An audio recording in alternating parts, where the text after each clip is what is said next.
اللہ و بنجبان نبی صلی اللہ علیہ وآلہ وسلم کے غلاموں، اللہ تبارک و تعالیٰ کی رحمت کتنی وسیع ہے۔ کریمہ کا صلی اللہ علیہ وآلہ وسلم ارشاد فرما رہے، فرمایا یاد رکھو رجب اللہ تبارک و تعالیٰ کا مہینہ ہے جو اللہ تبارک و تعالیٰ نے ہمیں زندگی میں پھر میسر فرما دیا ہے۔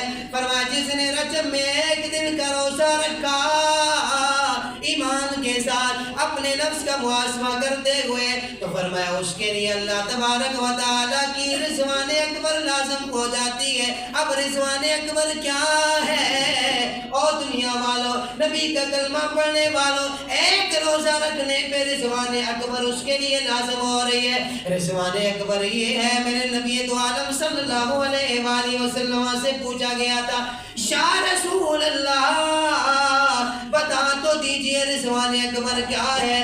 اللہ کے نبی صلی اللہ علیہ وآلہ وسلم نے فرمایا تھا اللہ تبارک و تعالیٰ کی آمد کے دن بندوں پر عام تجلی فرمائے گا، لیکن رضوان اکبر کا مطلب یہ ہے کہ اللہ تبارک و تعالیٰ خاص تجلی فرمائے گا۔